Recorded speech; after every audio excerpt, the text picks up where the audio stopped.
Hello and welcome to video 1 of chapter 12, Kinetics. We covered everything before this in class, and we're starting on page 4 of your notes on first order reactions. If you remember, reaction rate depends on concentration to the first power when it's first order. And here's our equation. We have our concentration divided by our time.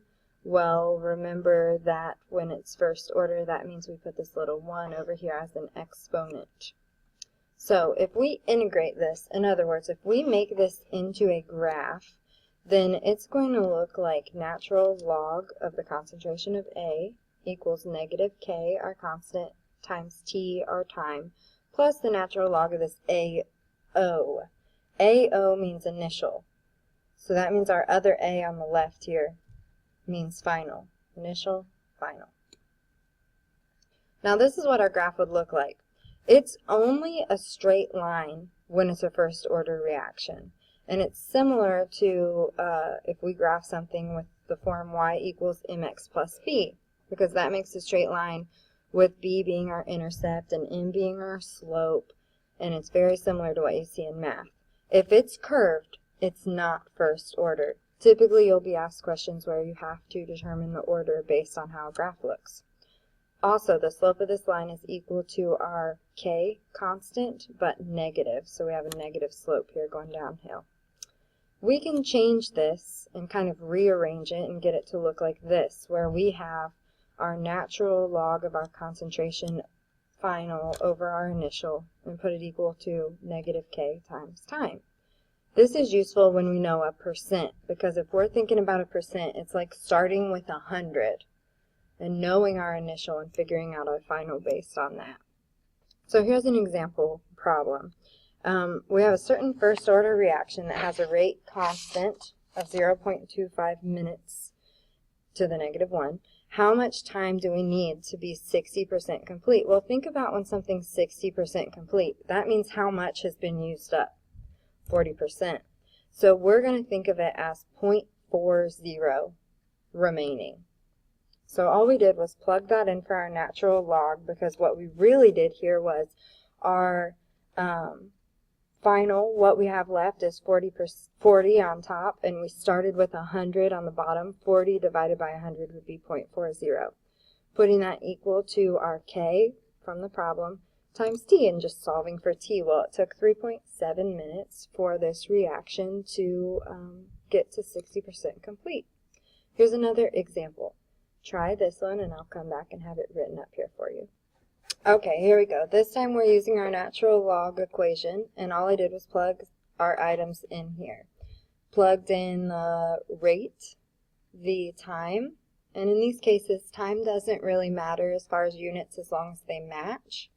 And I added my natural log of my amount, my starting amount. And I'm trying to find my final.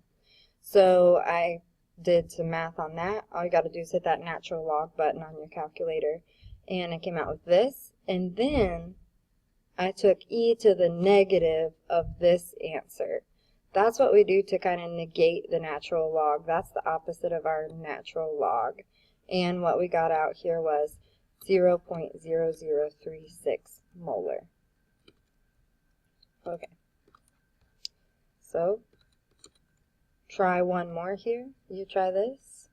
And the answer that you should get out in this case, by using the same exact equation as before, is actually 0.035. I'm writing with this crazy pen. Hard to see. 0.035 molar should be your answer there. Okay. So, next up, half-life. The initial concentration of reactants is represented by the balls in the container. After 1/2 of the reactants have decomposed, the time that has elapsed is termed the half-life. The reactant concentration drops again by half in the time period equal to the half-life. After the third half-life, the concentration has dropped to 1/8 of the initial concentration. Alright, so if you remember from nuclear chemistry, half-life is the time it takes for half of something to decay. So it's the time it takes for half of whatever we had initially to go away. And this is the equation we can use for it. You can do the natural log of 2 and put it equal to the rate multiplied by the half-life time. Now when we do natural log of 2, it gives us this number. And then I just divided by k to get my half-life alone. Half-life doesn't depend on concentration because no matter how much we start with, every half-life just divides it by 2. We only have half as much left. So what if something's second order? Remember, that's like putting it to the second power here. That doesn't mean we can only have one reactant. We could have 1 to the second power and 1 to the 0th power. We could have 2 of them, each to the first power, or any combination that adds up to 2. If we integrate this and turn it into a graph, we're going to have to put 1 over our concentration instead of doing the natural log in our equations. And when we do this, it turns our curved line into a straight line. And that new straight line has a slope of k. And the way we turn that curved line into a straight line was by turning it into these fractions and putting 1 over it. So if we were to calculate half-life for a second order reaction, it would look like 1 over our k times our concentration is equal to our t. We really just rearranged this equation here. So let's say we have a second order reaction and it took 112 seconds for 50% of it to decompose. If our initial concentration was 0.2 molar, what's our rate constant? Well, we're solving for k here. And we know that we should use this half-life equation because it says 50%. Hey, half of it's gone. We might as well use our shortcut equation. So put the 1 on top. On the bottom, plug in. We don't know our k, but we're going to plug in for our a. I got my 0.20 from my problem here. I got my 112 seconds, and I'm just solving for k. 4.5 times 10 to the negative 2 liters per mole seconds. That is our rate constant. So here's another example. What's the half-life of a reaction that has a first-order rate constant of 2.6 times 10 to the negative 4th? Take a second to set this up, and we'll come back with the answer. So all I did here was plug it into my same half-life equation, and I came out with 2.7 times 10 to the 3rd, 2,700 seconds. All right. So let's make it a little harder. In this one, we're saying we have this first-order reaction of D forming some products, and 90% of the original amount of reactant D decomposes in 140 minutes. Find the half-life. Well, first we have to find our K, and to do that, you're going to pick any amount and deduct 90% of it. So, with that information, try it out, and I'll come back with the answer. Okay, so here's the equation, because it's first order. This is what we need to use. And I just rearranged it here. So I rearranged to get my k on the other side. You didn't necessarily have to, it just made it easier. And then I picked some arbitrary numbers. Well, it's just easy to say, what's 90% of 100? 90! So how much would I be left with? 10. Check it out. So easy. So I'm going to plug in my natural log of my final, which would be 10, and my initial, and divide it by my time. Like I said before, minutes, because it doesn't matter as long as they all match. Here's what I came out with as far as minutes. But I'm not done. It asked about K, so I plugged it into my half-life equation to get 42.1 minutes. Hopefully that makes sense. Alright. So, when we see these graphs here, we're comparing two different types of reactions. Here's our natural log, and it's a curve. And here's my 1 over it, and it's a straight line. Because this turned into a straight line when I did my 1 over my concentration, that tells me that it should be what kind of reaction here. Which one required it to be 1 over another number? Well, that's second order. So my correct reaction ended up being this one, whereas this provided a curve. We do natural log when it's first order, and remember, what's a first order supposed to look like? It's supposed to be that straight line, and obviously this guy's not a straight line, so this one's the correct one. Alright, so what if something's zero order? Remember, zero order told us that concentration really didn't matter. It's just K. So when we integrate this guy, we essentially just use the basic equation here. And if you graph that A versus T for a zero order equation, you'll get this straight line with a slope of a negative K. Half-life for that guy is very similar, except you just put him over 2 times K.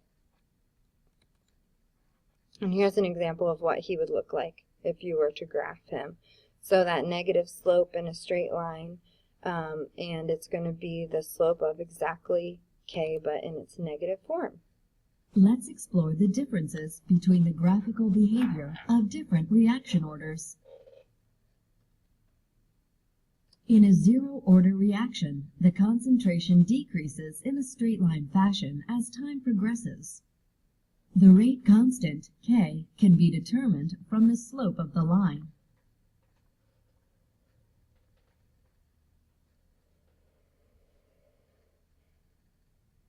In a first-order reaction, the concentration does not decrease in a straight-line fashion as time progresses. The graph of concentration versus time is a curve.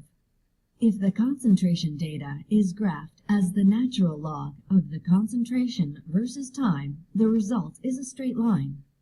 The rate constant, K, can be determined from the slope of the line.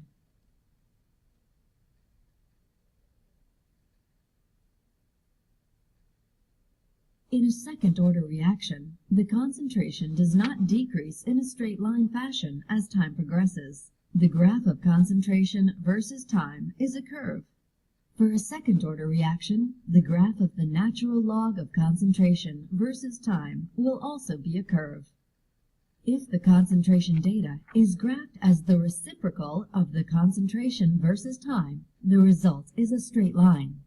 The rate constant, K, can be determined from the slope of the line. Alright, so that was just kind of a little summary, but remember when I told you the shortcut for K, and I said that you could do the order of the equation minus 1.